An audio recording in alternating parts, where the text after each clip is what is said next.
नमस्कार, top headlines के इस अंक में आपका स्वागत है। मैं हूं रिया और आप देख रहे हैं न्यूज टुडे राष्ट्रीय। चैत्र नवरात्र के दूसरे दिन मां दुर्गा के दूसरे स्वरूप मां ब्रह्मचारिणी से आपकी सुख समृद्धि की कामना के साथ शुरू करते हैं आज का बुलेटिन। और आइए देखते हैं आज की कुछ बड़ी खबरें यानी टॉप हेडलाइंस। दिल्ली आबकारी नीति मामले में परिवर्तन निदेशालय द्वारा गिरफ्तार किए गए दिल्ली के मुख्यमंत्री अरविंद केजरीवाल के इस्तीफे की मांग को लेकर आज भाजपा कार्यकर्ताओं ने आम आदमी पार्टी के कार्यालय के बाहर जमकर प्रदर्शन किया और अरविंद केजरीवाल पर दिल्ली शराब घोटाले में कथित धांधली करने का आरोप लगाया। हाथों में भ्रष्टाचारी केजरीवाल शर्म करो की तख्तियां लेकर प्रदर्शन कर रहे भाजपा कार्यकर्ताओं ने कहा कि दिल्ली शराब नीति घोटाले में शामिल होने के आरोपों में जेल में बंद मुख्यमंत्री अरविंद केजरीवाल अपना इस्तीफा दें।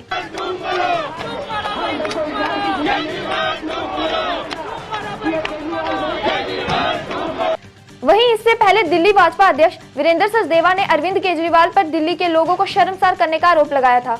भाजपा अध्यक्ष वीरेंद्र सचदेवा ने कहा था कि महंगे वकीलों पर करोड़ रुपए खर्च करके अरविंद केजरीवाल माहौल तो बना सकते हैं, लेकिन सच्चाई नहीं बदल सकते। सच्चाई ये है कि अरविंद केजरीवाल ने शराब घोटाले में चोरी की है। केजरीवाल, तुमने दिल्ली को शर्मसार किया है। एक दिल्ली वासी होने के नाते ये दर्द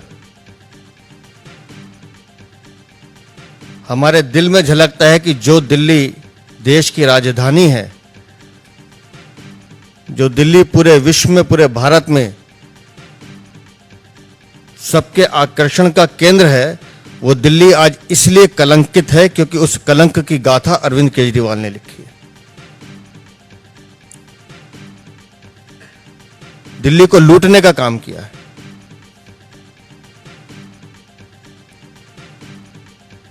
हमारे पास फंसाया गया है, हमें यह किया गया, सारे साक्ष्य मौजूद हैं। जैसा भाई माननीय सुधांशु जी ने कहा, अभी माननीय न्यायालय ने जो आज टिप्पणी की है वो सीधा सीधा अरविंद केजरीवाल और आम आदमी पार्टी के मुंह पे तमाचा है। आम आदमी पार्टी के सांसद संजय सिंह ने केंद्र सरकार पर विपक्षी पार्टियों को खत्म करने का आरोप लगाया है। एक पत्रकार वार्ता में आप नेता संजय सिंह ने कहा कि कितनी मजाक की बात है कि एक चुने हुए मुख्यमंत्री और एक सांसद को मुख्यमंत्री अरविंद केजरीवाल से मुलाकात के लिए टोकन नंबर दिया जाता है और फिर मुलाकात को कैंसिल कर दिया जाता है। उन्होंने कहा कि तिहाड़ जेल के अधिकारी मोदी सरकार के दबाव में काम कर रहे हैं। संजय सिंह ने कहा कि अगर आज अरविंद केजरीवाल इस्तीफा दे दें तो ये लोग आम आदमी पार्टी को खत्म कर देंगे, हमारे मंत्रियों को जेल में डाल दिया जाएगा। अरविंद केजरीवाल जेल में रह के अपने परिवार का हालचाल नहीं ले सकते। अरविंद केजरीवाल जेल में रहकर अपने बीमार बूढ़े मां बाप का हालचाल नहीं ले सकते, उनके बारे में जानकारी नहीं ले सकते कि उनकी तबीयत कैसी है, ठीक है कि नहीं है। अरविंद केजरीवाल अपने वकीलों से अगर बात नहीं करेंगे तो अपना केस लड़ेंगे कैसे? किस जुर्म की सजा दे रहे हो आप अरविंद केजरीवाल को? यह कि उन्होंने दिल्ली के 2 करोड़ लोगों की सेवा की, यहां के बच्चों को अच्छी शिक्षा देने का काम किया, मुफ्त बिजली, मुफ्त पानी, मुफ्त बस की यात्रा, मुफ्त तीर्थ यात्रा, बुजुर्गों के चेहरे पे खुशी लाने का काम किया, माताओं बहनों को 1000 रुपए की आर्थिक सहायता देने की घोषणा की। यह उनका अपराध है और इसके कारण आप उनको सजा देना चाहते हैं। लीगल मुलाकात होती है तो आप जान के हैरान हो जाएंगे, 8-10 पुलिस वाले उस लीगल मुलाकात में उनको घेरे खड़े रहते हैं। बताइए दुनिया के किस नियम में लिखा हुआ है? वकील से अगर बात करेगा उसका मुवक्किल तो उस दौरान उसकी बातचीत को कोई सुन नहीं सकता। ये जेल का नियम है। कहीं भी, सिर्फ दिल्ली की बात नहीं कर रहा हूं, कहीं भी वकील और जो आरोपी है उसके बीच की बातचीत को कोई सुन नहीं सकता। ये कानूनी प्रावधान है और बावजूद इसके आप 8-10 पुलिस वालों को अगल बगल खड़ा कर देते हैं। लेकिन ये बड़ी हास्यास्पद बात है कि एक मुख्यमंत्री को और दिल्ली के एक सांसद को मुलाकात करने के लिए टोकन नंबर अलॉट कर दिया गया। भाई टोकन नंबर जब आपने अलॉट कर दिया तो उसके बाद मुलाकात कैसे कैंसिल कर सकते हैं? टोकन नंबर तो आपने दे दिया। इसीलिए मैं कह रहा हूं जेल के अधिकारी अपनी ओर से काम नहीं कर रहे हैं, मोदी सरकार के दबाव में काम कर रहे हैं। दिल्ली शराब नीति घोटाले में कथित धांधली करने के आरोप में परिवर्तन निदेशालय द्वारा गिरफ्तार किए गए दिल्ली के मुख्यमंत्री अरविंद केजरीवाल को आज एक और बड़ा झटका लगा है। आम आदमी पार्टी के नेता और दिल्ली सरकार में मंत्री राजकुमार आनंद ने आज आम आदमी पार्टी पर भ्रष्टाचार का आरोप लगाते हुए अपने पद से इस्तीफा दे दिया है। इस्तीफा देने की जानकारी खुद राजकुमार आनंद ने आज एक पत्रकार वार्ता में दी। राजकुमार आनंद ने आम आदमी पार्टी पर भ्रष्टाचार का आरोप लगाते हुए कहा कि पार्टी भ्रष्टाचार में पूरी तरह से डूब गई है और अब मैं इस पार्टी में नहीं रह सकता। आपको बता दें कि राजकुमार आनंद दिल्ली में समाज कल्याण मंत्रालय संभालते थे और हाल ही में राजकुमार आनंद के घर पर भी मनी लॉन्ड्रिंग मामले में ईडी की रेड पड़ी थी। मैं राजकुमार आनंद, मैं दिल्ली सरकार में मंत्री हूँ। मेरे पास 7 पोर्टफोलियो है, लेकिन आज मैं बहुत व्यथित हूँ। इसलिए आप लोगों को मैं अपना दुख साझा करने आया हूँ। मैं राजनीति में जब आया था, जब अरविंद केजरीवाल जी ने कहा था कि राजनीति बदलेगी तो देश बदलेगा, लेकिन आज बड़े अफसोस के साथ कहना पड़ रहा है कि राजनीति तो नहीं बदली, लेकिन राजनेता बदल गए। आम आदमी पार्टी का जन्म ही भ्रष्टाचार के खिलाफ आंदोलन से हुआ था, लेकिन आज ये पार्टी खुद भ्रष्टाचार के दलदल में फंस चुकी है। मेरे लिए मंत्री पद पर रहकर इस सरकार में काम करना असहज हो गया है। मैं अब इस पार्टी, इस सरकार और अपने मंत्री पद से इस्तीफा दे रहा हूँ, क्योंकि मैं इन भ्रष्ट आचरणों में अपना नाम नहीं जुड़वाना चाहता। मैं नहीं समझता कि हमारे पास शासन करने की कोई नैतिक ताकत बची है। बाबा साहेब डॉक्टर भीमराव अम्बेडकर ने पे बैक टू सोसाइटी का जीवन मंत्र दिया था। उसी के वजह से मैं एक व्यापारी होते हुए भी NGOs में आया, MLA बना, जनप्रतिनिधि बना, मंत्री बना के लोगों की सेवा हो। लोग और मैं यहाँ आया ताकि पे बैक टू सोसाइटी को सच्चे अर्थों में साकार कर सकूं। इसी उद्देश्य से मैं आम आदमी पार्टी और अरविंद केजरीवाल जी के साथ खड़ा हुआ, जो बाबा साहेब के आदर्शों पर चलने की बात करते हैं। बाबा साहेब का फोटो हर प्रेस कॉन्फ्रेंस, हर सरकारी दफ्तर पर लगाते हैं, लेकिन जब बाबा साहेब के बातों की बात आती है, देखिए रिजर्वेशन तो संवैधानिक मजबूरी है, लेकिन जब बात रिप्रेजेंटेशन की आती है, जब हम ऐसी जगहों पर अपने आदमी भेजने की बात करते हैं, दलित समाज अपने आदमियों को ऐसी जगह भेजने की बात करता है, जैसे हमारे यहाँ 13 राज्यसभा सांसद हैं आम आदमी पार्टी के, उनमें से एक भी दलित या पिछड़ा या महिला कोई भी नहीं है। तो ये जब रिप्रेजेंटेशन की बात आती है तो ये पार्टी अपना पीछे हो जाए। उत्तर प्रदेश के मुख्यमंत्री योगी आदित्यनाथ ने आज जम्मू कश्मीर के जिला कठुआ में एक चुनावी जनसभा को संबोधित किया। कठुआ उधमपुर लोकसभा सीट से भाजपा प्रत्याशी डॉक्टर जितेंद्र सिंह के पक्ष में चुनाव प्रचार करने पहुंचे योगी आदित्यनाथ ने कांग्रेस पर हमला करते हुए कहा कि कांग्रेस की सरकार ने हमारे आराध्य प्रभु श्री राम और कृष्ण के अस्तित्व पर सवाल खड़ा किया और देश के लोगों की आस्था से खिलवाड़ किया। योगी ने जम्मू कश्मीर के लोगों को अयोध्या आने के लिए आमंत्रित करते हुए कहा कि चुनावों के बाद आपको भी अयोध्या आने की योजना बनानी चाहिए। उन्होंने कहा कि पहले अयोध्या का नाम लेने से भी लोग कतराते थे, लेकिन आज अयोध्या में सुरक्षा का बेहतर वातावरण है और अगर कोई गड़बड़ी करता है तो हम कार्रवाई करने में संकोच नहीं करते हैं। और बहनों और भाइयों, अच्छी सरकार बनती है तो 500 वर्षों का इंतजार भी समाप्त हो जाता है। आज अयोध्या में राम मंदिर का निर्माण हुआ है ना, क्या ये काम कांग्रेस के लोग कर पाते? क्या अयोध्या में राम मंदिर का निर्माण कांग्रेस कर पाती? क्या बहनों और भाइयों, कांग्रेस ने तो कहा था कि राम हुए ही नहीं, कृष्ण हुए ही नहीं, जो एक्सीडेंटल हिंदू थे वे राम और कृष्ण पर ही प्रश्न खड़ा कर दिए थे। इससे बड़ी आस्था के साथ खिलवाड़ दूसरा नहीं हो सकता। बहनों और भाइयों, कैसे इन्होंने अपमानित करने का प्रयास किया था।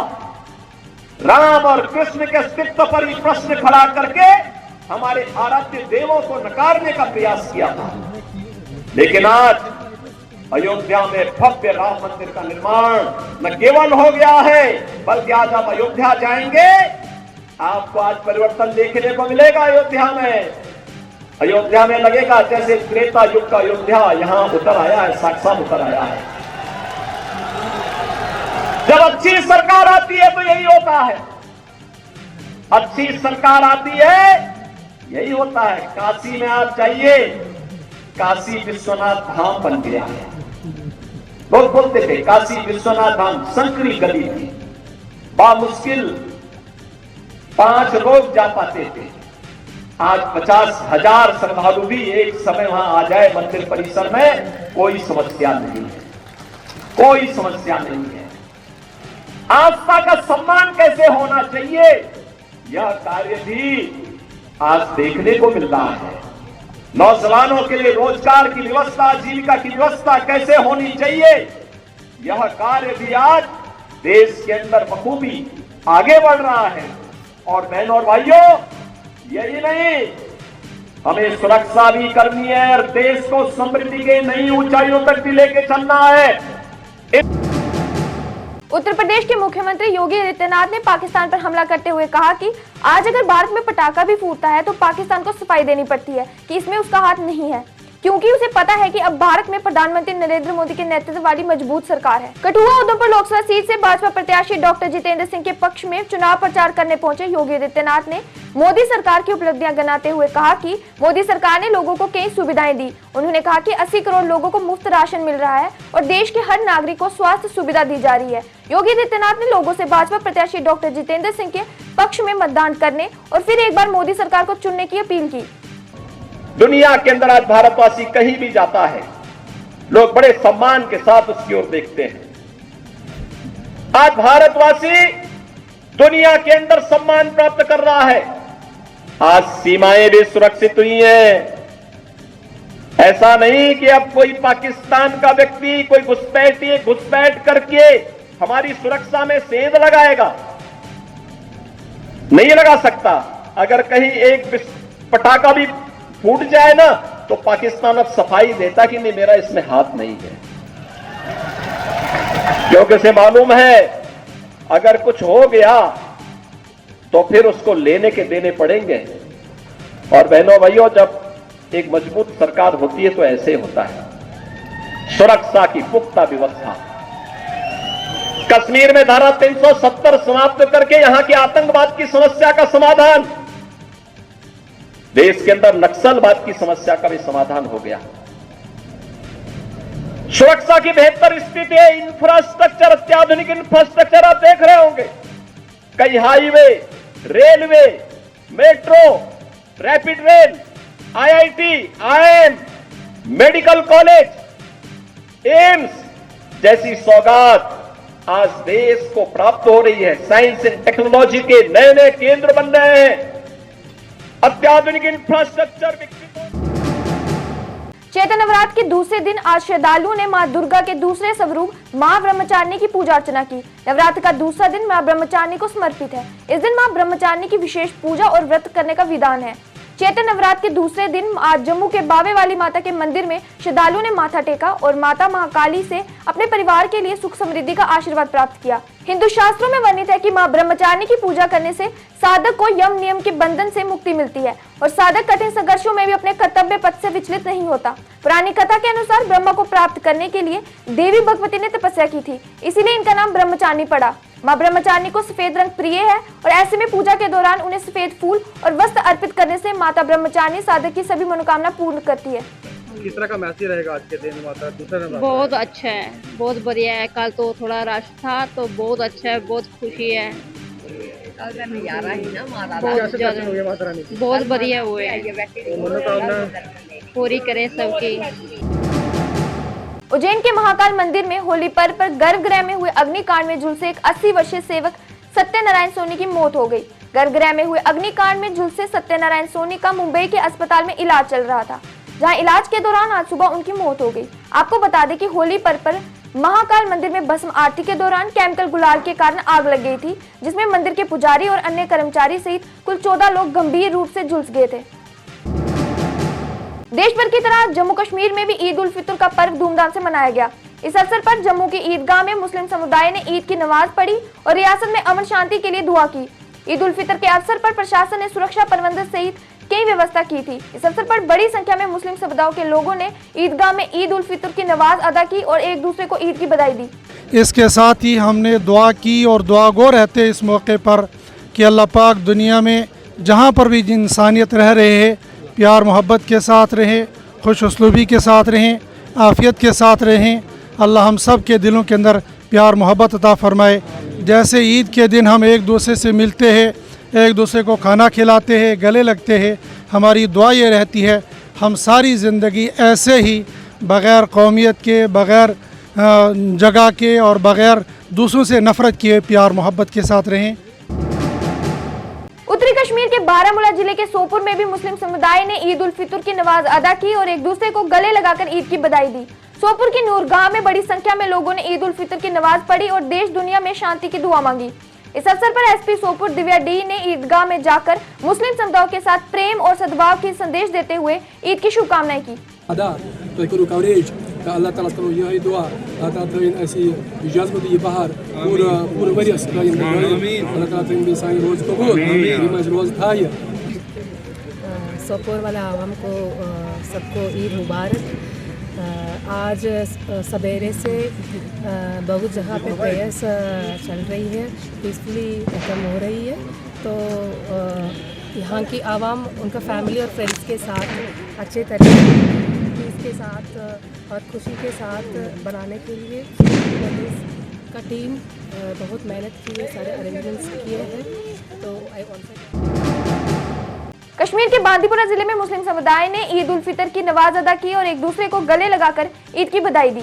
ईदगाह में बड़ी संख्या में लोगों ने ईद उल फितर की नमाज पढ़ी और देश दुनिया में शांति की दुआ मांगी। नमाज अदा करने के बाद लोगों ने प्रेम और सद्भाव का संदेश देते हुए गर्मजोशी से एक दूसरे को गले लगाया और सभी को ईद की शुभकामनाएं दी। हर दिन में इफ्तार के वक्त हर इंसान मुसलमान को मिलती है कि दिन भर भूखा प्यासा रह करके फिर शाम को जब इफ्तारी का वक्त है इंसान खुश हो जाता है, तो वो छोटी खुशी होती है। फिर जब ईद का चांद दिखता है तो ये बड़ी खुशी है कि अल्लाह ने ईद का चांद दिखाया। तो ईद का तस्वर चूँकि हमको इस्लाम ने दिया है, इसलिए इस्लाम ही बताएगा कि खुशी को कैसे गुजारना होता है।